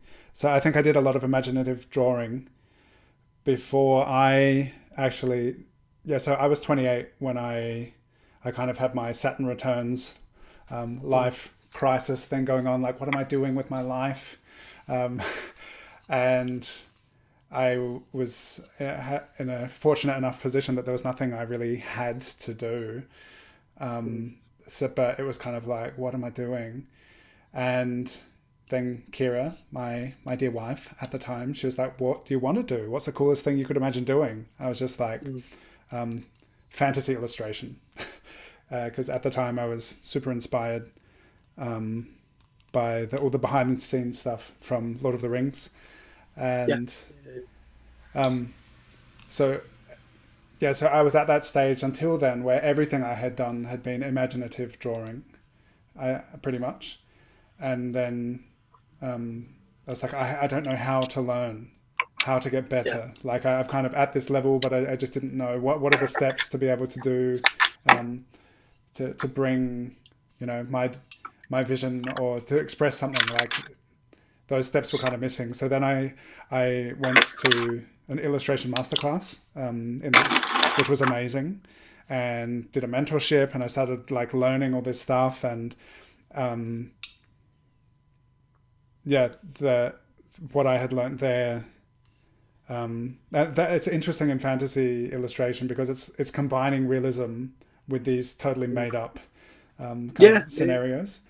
So that's something that's really interesting because it's like it transports the viewer in a way through recognizable things, but it's also kind of something beyond the physical realm. So it's interesting to conjure up these illusions with drawings, and then people are like, "Oh, I'm in Middle Earth." Like that's really interesting. But yeah, just reflecting upon that now, for me, it's kind of interesting to think like, oh, up until then, like pretty much all the drawing I did was just from imagination, and then I started learning, and it's something I also encourage people to try and loosen up, and so yeah, just looking at your work and talking with you now, I kind of refreshing this idea that maybe I can also just do more from imagination. Like when I draw with my kids, then it's just like they have the most random ideas. So it's like, okay, a pirate, and a dinosaur, and all those kind of things. It's really that's it. Really interesting. It's such a fun. Like I say, I just see it as a fun thing to do. It does help, definitely, when I've done, like I say, storyboard work or whatever, to not rely too much on certain frames. It's like, they just need a face. Do a face. Do you know what I mean? Yeah. So it does have its applications, certainly. But yeah, I'm sort of more enamored by people that can do the observational stuff, to be honest, because that's the part which I feel like I'm quite practiced at. I'm quite comfortable doing now, but that feels like more of a skill to me. So it's always the other way around. Interesting. It's fascinating, and I guess it's something like dancing between those things, like, and being able to pivot and just kind of add things and improvise. Because there's something about intuition and improvisation, which I think is really wonderful, and that's also even something that I think is amazing when working from reference as well. That there's still this thing of like, how do I respond to this thing that I'm seeing, and there is that kind of improvisation within it, although you have something which is very clear image sometimes, but then to be like, okay, what do I kind of, how do I express that thing in an interesting way, and so there still is that intuitive process within it, even though it's from observation. So yes, this is really interesting to think about this stuff. Yeah. Oh, there's so many avenues to play with when it comes to observational stuff. I mean, I really love it now. Like I say, when I first started trying to do it more, it was quite frustrating. But yeah, it's just seeing what I can leave out, or just seeing what I can add, or seeing if I can do something that looks quite flat against something that looks very three-dimensional. It's like little things like that that have just inspire me to do observational things. Yeah. But yeah. That just reminded me, we had a brief chat yesterday, and for those who don't know, I host a Zoom session every Tuesday, 2 hours, live sketching from observation from each other. You don't have to pose if you don't want to. But you had also said you'd be interested to join sometime, and you're very welcome to. It's so much fun. We sit there and between 30 seconds and 6-minute portraits, and it's just like you're switching it to a different way of observing and drawing, and it's a really, really interesting process. And it's cool because we get to hang out and chat together. And speaking of the community, I was wondering, how is it for people in the Zoom or on YouTube? How do any of you do much like imaginary drawing? Rachel, I know you're working in design, so I guess you're also conjuring up things from your imagination as you're coming up with your design concepts and stuff. But I wonder how that is for everyone else here. What's your relationship to imaginary drawing? I think I end up doing quite a lot of stuff actually in my head, and for quite a while I didn't actually get a pencil and draw anything on paper because I just model it out in my mind all the time. Interesting. Yeah. So I've kind of drawn it, but I've got no proof of it anywhere, and then I have to try and remember everything that I've drawn in my mind. It's like, what was that thing? That's typical. Yeah, that's so interesting. And this, like the mind's eye, that's a really interesting thing. Because I remember seeing something about people who, when they're told to imagine an apple, they see the apple, and I don't. I have like super vivid dreams, but if I just think about a thing, I don't see it. And I wonder, like, for different people to be able to access that kind of thing of like, okay, I imagine it and it's going to be like this, and then to be able to do it. That's really interesting. No, yeah. In regards to the apple, yeah, I can see an apple, but it's not a very good apple. It's not really any colour. It's just kind of like a foggy mess. But then, if I'm walking around, I'll quite happily have like full films playing in my head. Yeah, wow, yeah. But if I'm like thinking about something, it's just, it's like it disappears. Yeah, that's amazing. Yeah, because and it's interesting that it's different for different people. Like I guess often it'll be like we may experience things a certain way and think that's how it is. But when it was a couple of years ago when I learned that some people actually see the thing that they're imagining, I'm like, really? And that with my dreams kind of like confused me, because like when I'm dreaming, well, the things that I see, it's like amazing. I see these things in great detail that don't exist, and but then in my waking state, I don't really see things in my imagination, which is really interesting. And so much of my time is spent looking and observing. So there's something interesting there. But that sounds like a really interesting process, Rachel, to think it out. Because I studied architecture, and I would have to draw everything, and it's just like lots of sketching to try and figure out ideas. That's interesting. Yeah, it was quite a surprise to me when I realized that some people couldn't like visualize the other side of something. So if you showed me an object and told me to draw it from the other side, I kind of could, and I thought everyone could. And I'm like, what do you mean you don't know what it looks like from the other side? We'll just imagine it. Yeah.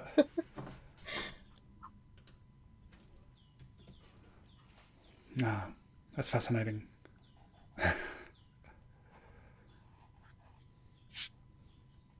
And I I watch a lot of TV, but I'm incapable of just watching TV. So I always have pen and a little Yeah. Very cheap Muji notebook thing in front of me, and it's just all like faces everywhere. Cool. And sometimes other things. Every now and then it's, dog or cat or husband that's actually there. But mostly it's just people I'm imagining. Um, but it's just to keep me from uh, feeling restless if I'm watching TV or a movie. Even if it's really good TV or a really good movie, it just feels better to have a pen in my hand or All right. so.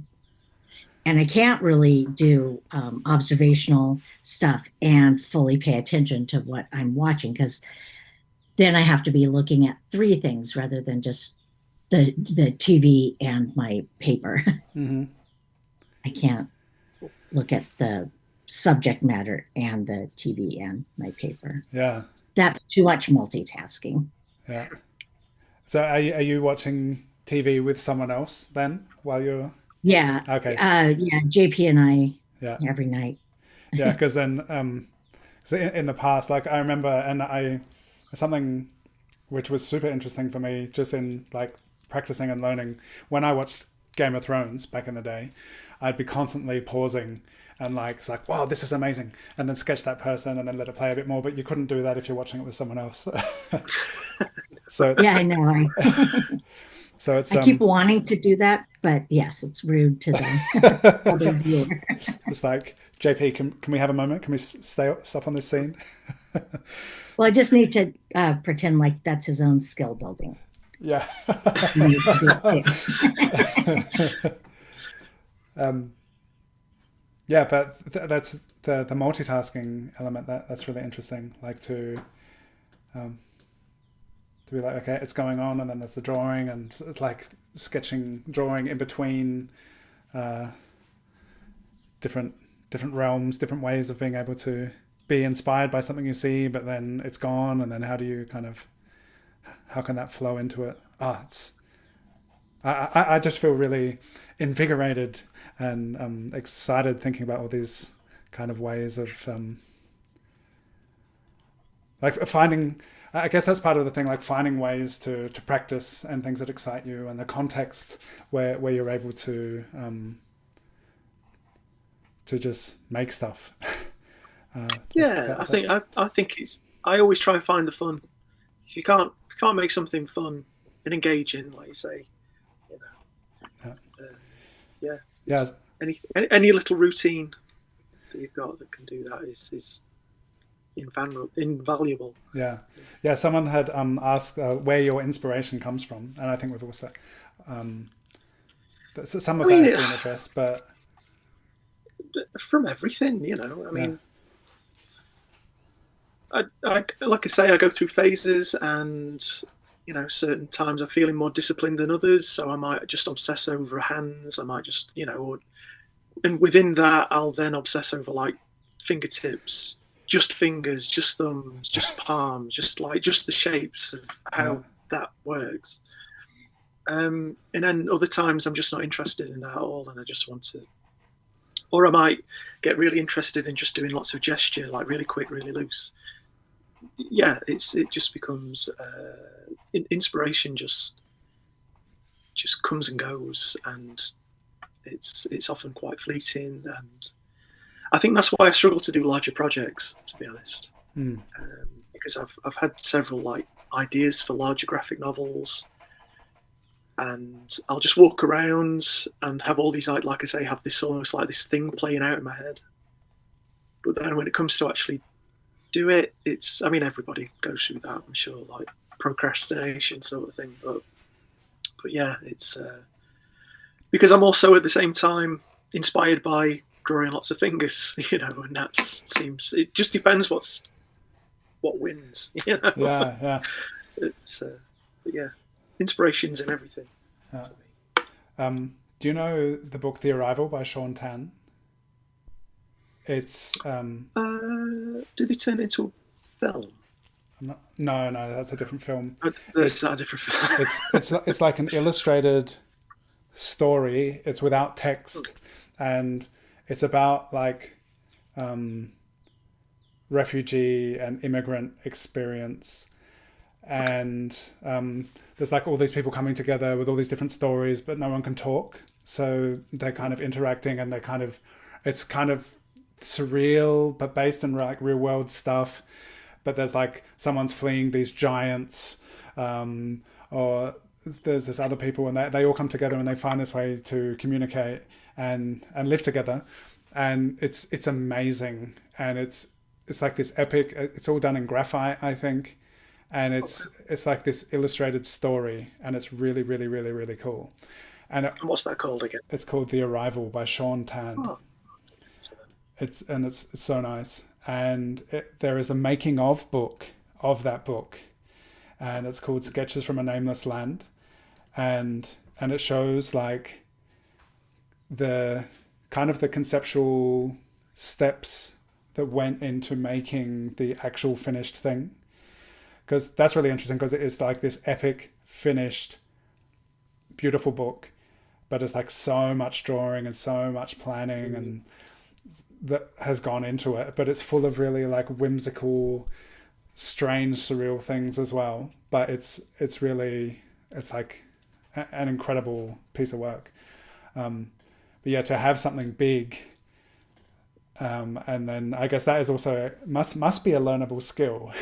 Of being like, okay, now I have this vision to make this really cool thing, and like how to go about it in a way that it becomes a realizable project. Like that's and then maybe then there can be a page where there's all just lots of fingertips. And maybe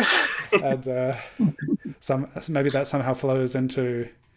I think a lot of it for me, for like a big project, is just self-doubt. It's like, because I'm not necessarily a writer. Mm-hmm.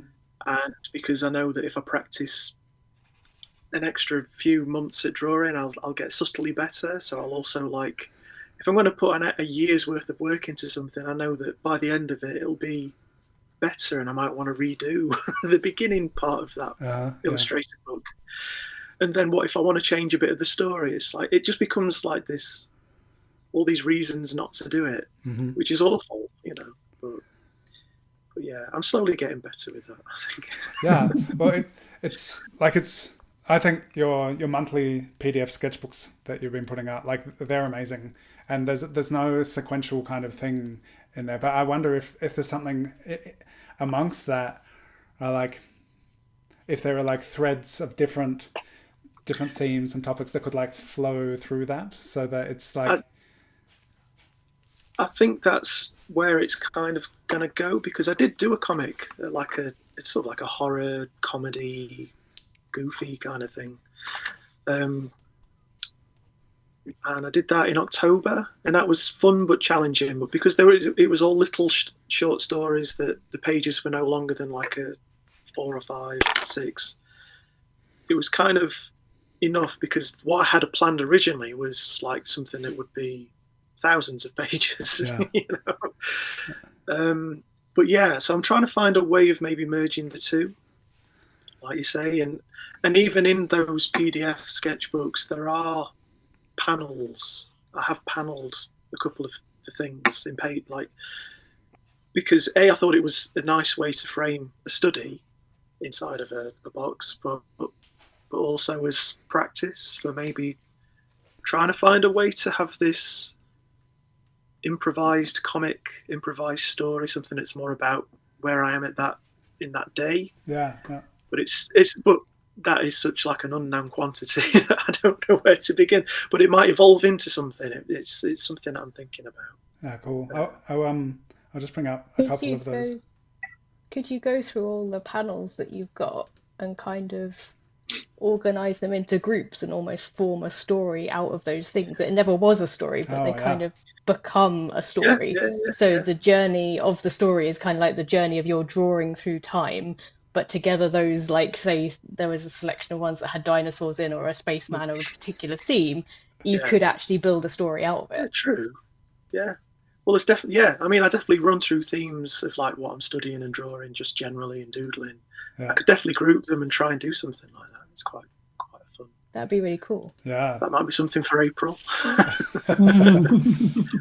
Yeah, that's such a cool idea. Like, because like the dreamlike, just the flow of consciousness, automatic drawing thing, like that all these things come along, and then to be like, oh, what if you see this, oh, this kind of thematically maybe fits with this, and this is a full page study of just this thing, but it fits into this thing, and that's a really interesting idea. And yeah, and like in The Arrival, the book I was talking about, it has no language in it. But like there is actually an alphabet which is not legible, like it's a made up alphabet. So okay. so you can't actually, like, you have to imagine kind of the dialogue and what's going on. And because I was thinking that, like, if you're piecing together all of these things that you've drawn, and you kind of, yeah, that's such an interesting idea. Yeah, because it's the writing. I mean, I like writing, but I'm not very confident with it because I don't practice it. For whatever reason, I feel the need to be practiced. Or I do in certain phases. And I'm also dyslexic, so there's also that plays into it. It's like I'm always second guessing everything. I want things to make sense because I know they make sense for me, but I might have garbled it somewhere.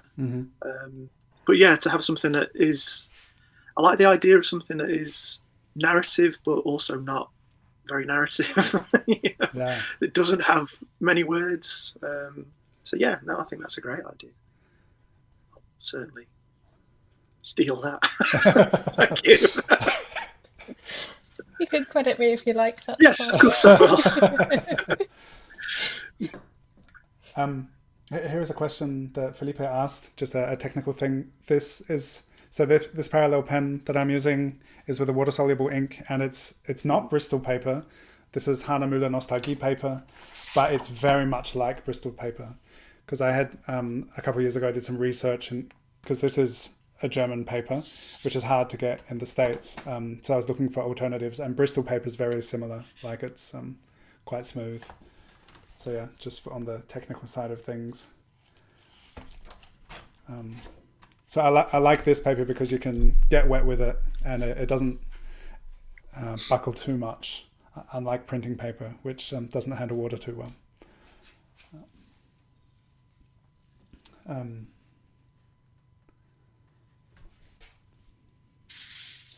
Here was a question someone asked.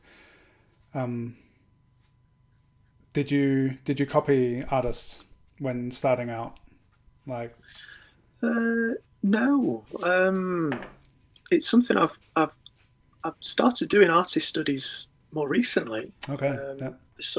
I think there's some in that last month's PDF thing. But no, again, drawing was always the inspiration. I very rarely. I mean, the first artist I was aware of was Barbara Hepworth, the sculpturist. I don't know what is that right? Sculpturist. Yeah. Anyway, but apart from that, I wasn't aware of any other artists until like sculpture. There we go. Is that right? I don't know. Anyway, sculptor. Yeah.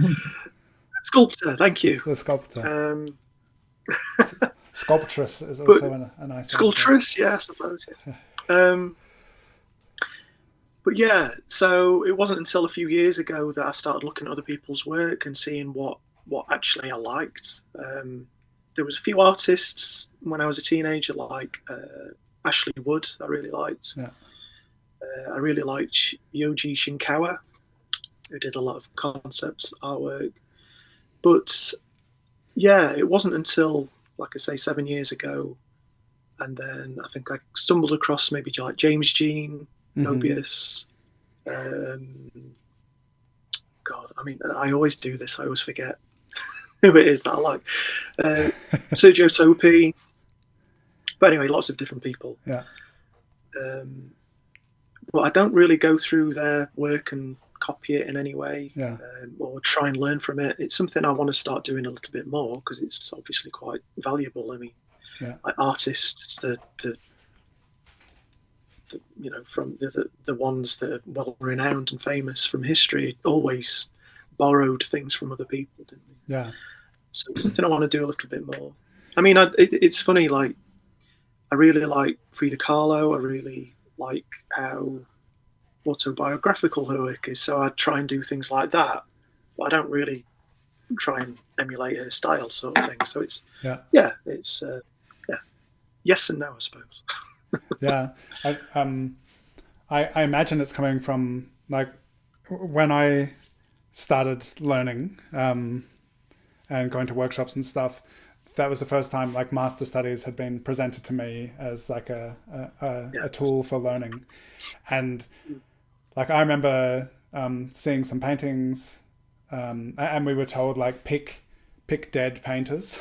So not contemporary not contemporary artists, but like people whose work has stood the test of time, which I think there are so many people doing stuff now which is like mind-blowing, but it's interesting to kind of look back then and to be like, okay, by studying and painting or drawing that a study of that person's work, I remember the experience of being like, oh, that's how they do that, or like, oh, this, like part of the strength of this is because that is like that.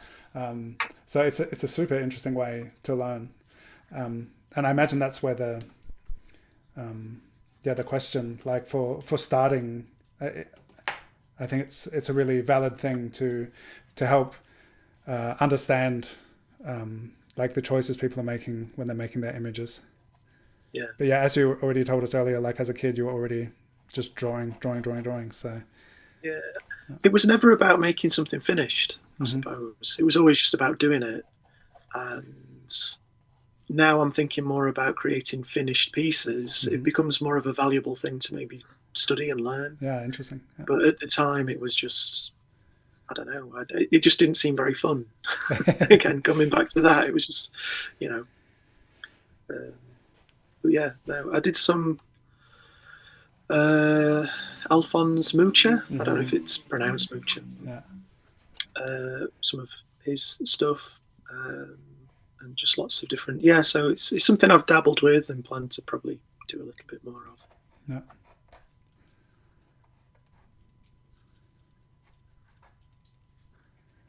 I kind of feel like there's merit in everything, to be honest. I think if you're inspired to do it, you should just do it. Yeah.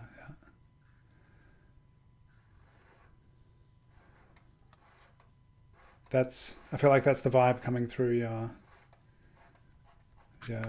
sketchbooks. I'm looking at those and thinking about it, and it's just the last 3 months work you've done, but there's so much in there. But just seeing that, like following the thread of whatever you're interested in, because that's something that I think resonates a lot with me as well. And just like picking something and going with that for a while, figuring it out. And I think it resonates as a viewer as well when you see someone's work and it's what they wanted to do. Yeah.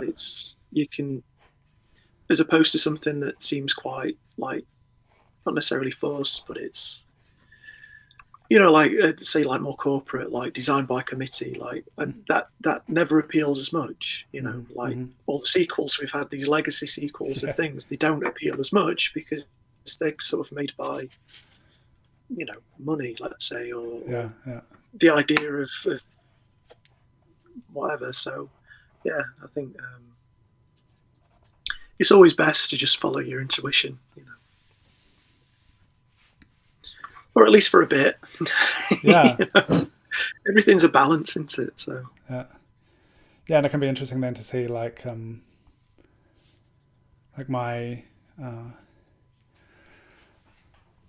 my mentor back in the day, Rebecca Gay, like I kind of had this vision, and I think it was maybe also some kind of like dreamlike image, and I was like, this is something that I think would be really cool to draw, and I felt like I didn't have the ability to realize it at the time. And I remember her saying to me, and like I haven't thought about it for years, but she was like, yeah, it's cool to have those kind of vision of something you want to make, and then have that like to work towards.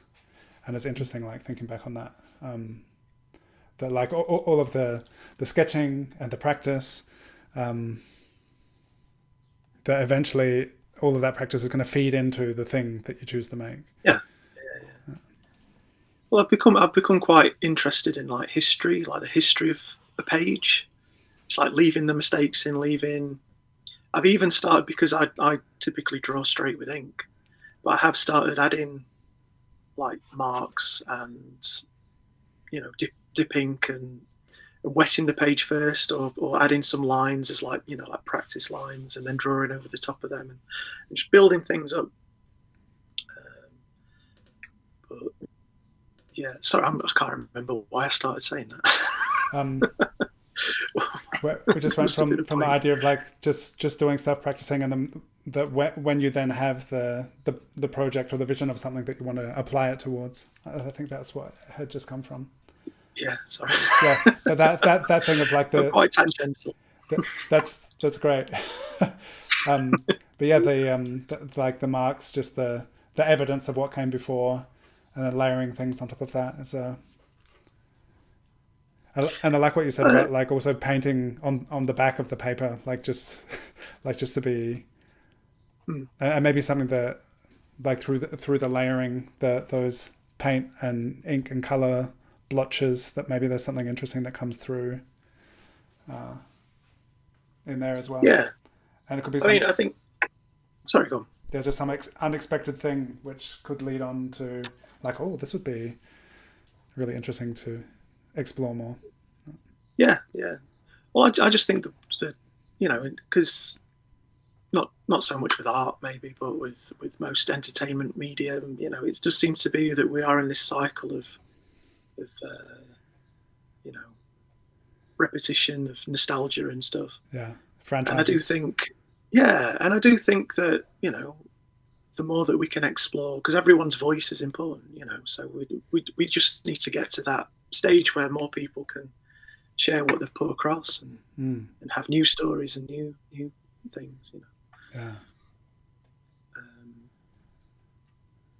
But yeah, so I think it's really important to sort of share that, you know. I think we should, and I feel like everybody does, you know, everyone shares what they love doing on social media, but we just need to make it more of the focus. And like, I don't know, it's a really hard thing to filter, you know? But it does feel important. Yeah. It all feels important. Again, going back to what I said earlier, like, I just feel like creativity is such a gift that we all seemingly have, you know, as children. And yeah, we just need to do everything we can to make sure that everybody has that available to them. Yeah. We can have like these new dreams, these new ways of looking at the world. So. Yeah.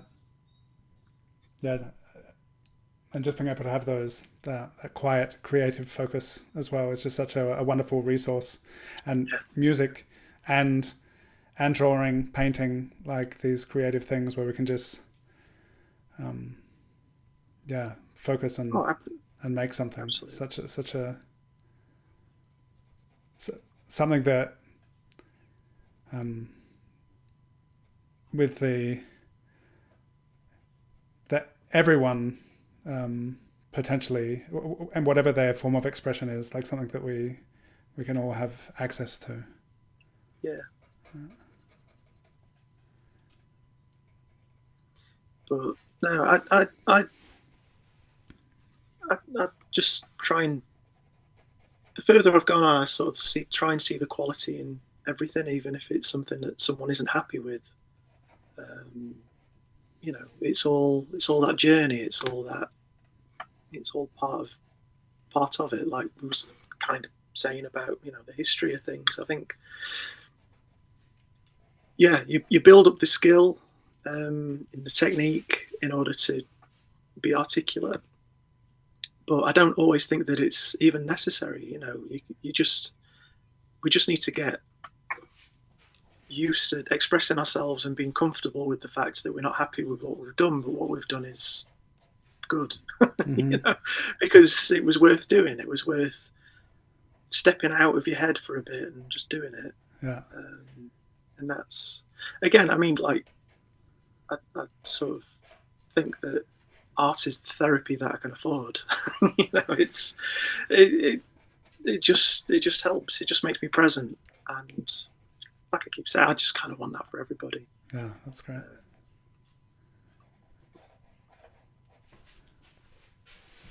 It's